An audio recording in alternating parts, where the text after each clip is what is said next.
GoMix Self-Leveling Cement Repair Mortar. Standard Application Guide. Tool Preparation. Prepare the tools shown in the illustration to ensure a smooth construction process. Step 1. Surface Preparation. The first step is surface treatment. Clean the base surface thoroughly. Remove loose parts, repair uneven areas, and clear away all stains and dust. For dry grout, sprinkle water in advance to moisten and rinse away impurities. Wait for it to dry and ensure there is no standing water before construction. Step 2. Apply primer. Next, apply GoMix S1 primer.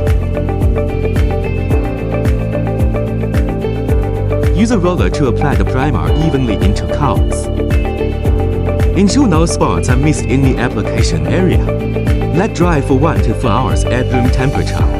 Wait until the surface is no longer tacky before the next step. Step 3. Mixing the slurry.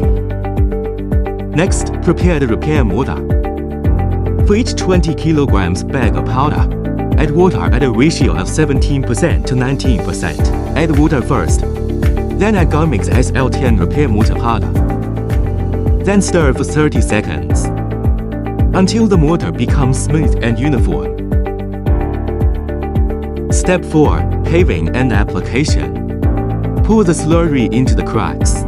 The material has a self-leveling effect. A scraper can also be used to assist in spreading. Then use a spatula to roll 2 to 3 times.